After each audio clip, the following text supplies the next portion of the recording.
Good morning again, Scott here, known as Cantaloupe to some online, and I'm bringing another video to you on a subject that's interesting to me. It might be of interest to you or someone you know. And I have something concerning I want to describe and discuss in this video, starting with misrepresentation, misappropriation. These are two different ideas.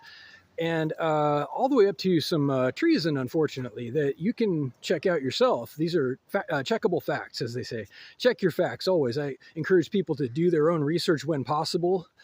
And I assure you this is all really happening. So what I'm describing specifically is the blurring of the lines between civilian activities on behalf of law enforcement employees and their official roles, if any, and people who are, paid informants, paid associates, paid affiliates of law enforcement, but who actually have no legitimate or legal role as law enforcement. They don't own a uniform. They're not contributing to a quality of life. They aren't supporting the process of apprehending criminals or justice. They just collect a paycheck, which is funded by the taxpayer. This is what I'm talking about with the misappropriation part.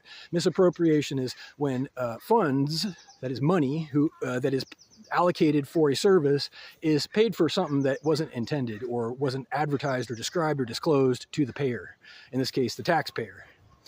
So there is a great deal of misappropriation going on. There is misrepresentation as well. I want to give some specific examples, such as how common it has become for law enforcement to blend their so-called careers with their home life. I hear people say all the time that, oh, a cop lives across the street. So just for example, okay, no, well, I believe that when they're at work, they're a cop. I also believe that an off-duty officer isn't necessarily a cop because they might not be in their jurisdiction and they might be in plain clothes, which limits their authority, whether you believe it or not. Legally, it does, and practically, logically, and enforceably, it does. To be a plainclothes officer, I want to describe something very specific. To be a plainclothes officer, that is with an unmarked vehicle, an unmarked aircraft, or an unmarked person, a body with no uniform or badge that is visible, means you have probable cause. If you're going to do anything legally in the capacity of a law enforcement person, you have to have probable cause or a warrant, or some kind of legal justification beyond just standard practice. It doesn't fly because that amounts to a presumption of guilt. If not on the part of specific people, then on the part of the general public. You cannot do that. It is a fundamental discrepancy with every principle of this country, including things that are specifically outlined in the Constitution and countless times throughout our legal documents. You must obtain proper justification before abandoning your appearance of a law enforcement person. There's a reason for this, because it becomes, among other things, entrapment if you do not. It is illegal to entrap people. It is illegal, even if you're a cop, to trespass. It is illegal. It is a crime to violate people, their property, their boundaries, their feelings of safety.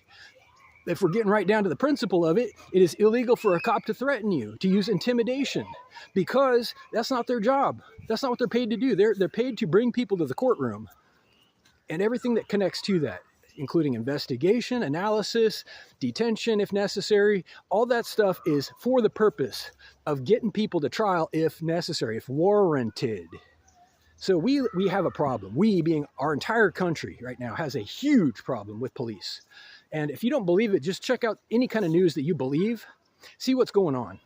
See that you have no more rights, and they will readily tell you this because the cops themselves are confused. They are being told by their administrators and their bosses and trainers that they don't need to ask anymore. They don't need to read you your rights. They don't need to worry about boundaries. They just barge on in. They tell you what to do. They tell you that because there was a suspicion, that's all they need. And when have we heard this before? Okay, this isn't the people's first rodeo, by the way.